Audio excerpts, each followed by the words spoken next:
নিঃশেষে প্রাণ যে করিবে দান, ক্ষয় নাই তার ক্ষয় নাই। দশে মিলে করি কাজ, হারি জিতি নাহি লাজ। একের বোঝা দশের লাঠি। এটা হচ্ছে আমাদের বাংলাদেশের একটা চিরাচরিত প্রবাদ, যে প্রবাদ বাক্য স্কুল কলেজ থেকে শুরু করে সারা বাংলাদেশের প্রতিটি শিক্ষা প্রতিষ্ঠানে শিক্ষা দেওয়া হয়। দশে মিলে করি কাজ, হারি জিতি নাহি লাজ। এই কথাটার মর্মাত্মক এবং এই কথাটার গুরুত্ব যে কতটা, সেটা আমরা আসলে কেউ অনুধাবন করি না, অনুধাবন করতেও চাই না। যে দশে মিলে করি কাজ, হারি জিতি নাহি লাজ, এই যে একটা কথা, এই কথাটার যে মর্মবাণী, এগুলি আসলে আমরা এখন আর বুঝি না। আমরা এই সমস্ত মনীষীদের কথা আমরা কেউ খুঁজতেও চাই না, বুঝতেও চাই না। কোনটা? হ্যাঁ,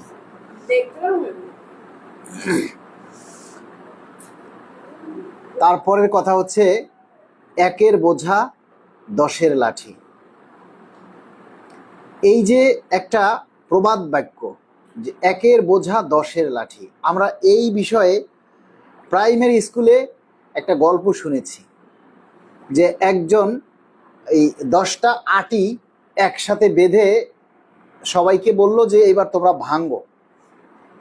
এক বাবা তার সন্তানদেরকে ডেকে বলল যে 10 জন সন্তানকে 10টা লাঠি একসাথে মরিয়ে একটা আটি বেঁধে সবাইকে বলল যে চেষ্টা করো সবাই এটা ভাঙো।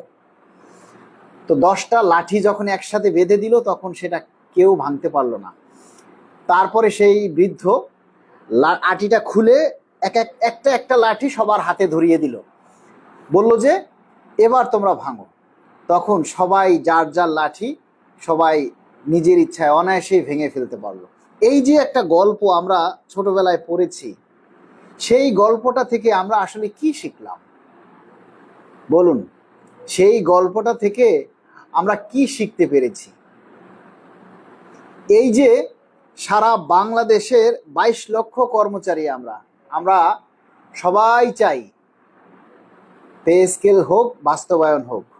পুলিশ বলেন, র্যাব বলেন, সেনাবাহিনী বলেন, বিজিবি, আনসার, ব্যাটালিয়ান, গোয়েন্দা সংস্থা, এনএসআই, ডিজিএফআই, তারপরে সাধারণ কর্মচারী, কর্মকর্তা, সবার দাবি পে স্কেল। সবাই চায় পে স্কেল বাস্তবায়ন হোক। এই যে অনেক বড় কর্মকর্তা যারা আছেন, অনেক উচ্চ পর্যায়ে যারা আছেন, তারা কি পে স্কেল নেবেন না? নাকি পে স্কেল হলে তাদেরকে বাদ দিয়ে দেওয়া হবে? কিন্তু তাদের কোনো কথা নাই।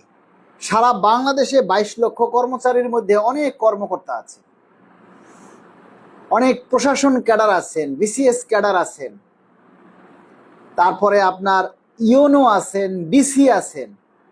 সবাই কিন্তু পে স্কেল দিলে সুবিধা ভোগ করবে, কিন্তু এই পে স্কেলের দাবি নিয়ে কেউ একটা কথা বলে না।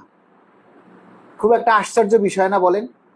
যে আমরা কর্মচারীরা, আমরা মনে হয় ঠেকা, সমস্ত অভাব, সমস্ত দায় আমাদের। আবার যখন পে স্কেল হবে তখন বেতন কম বাড়বে আমাদের, ওনাদেরটা বেশি বাড়বে। কি একটা মজা, তাই না? যে আমরা পে স্কেল চাই, আমাদের অভাব, পে স্কেলটা আমাদের দরকার। নিম্ন শ্রেণীর কর্মচারী যারা, তাদের পে স্কেলটা দরকার। তারা আন্দোলন করে, তারা রাস্তায় মার খায়, তারা কষ্ট ভোগ করে, তারা নিজের পকেটের পয়সা খরচ করে রাস্তায় আন্দোলন করে। অথচ দাবিটা যখন বাস্তবায়ন হবে তখন আমার বাড়বে 5,000 টাকা আর তার বাড়বে 50,000 টাকা। কি একটা বৈষম্য আমাদের দেশে! দেখুন, আমাদের 22 লক্ষ কর্মচারী, এই 22 লক্ষ কর্মচারীর মধ্যে আমরা এই পুলিশ, ডিফেন্স, আনসার, তারপরে আপনার এই কর্মকর্তা, এদেরকে যদি আমরা বাদ দেই, যে ঠিক আছে এদেরকে আমরা বাদ দিলাম, সমস্ত ডিফেন্স এবং সকল কর্মকর্তাদের বাদ দিলাম, অর্ধেকই বাদ দিলাম, 22 লাখের মধ্যে গুনে 12 লাখ বাদ দিলাম, 10 লাখ থাকলো। এই 10 লাখ কর্মচারী সবাই তো পে স্কেল চায়, তাই না? কিন্তু আমরা সবাই পে স্কেল চাই কি? মনে মনে মনে মনে আমরা পে স্কেল চাই। আমরা খাতার তলে ঘুমিয়ে ঘুমিয়ে আমরা পে স্কেল চাই। মনে মনে বা ঘরে বসে পে স্কেল চাইলে কখনো পে স্কেলের দাবি বাস্তবায়ন হবে না। ঠিক আছে? পে স্কেল চাইতে হবে বাহ্যিকভাবে।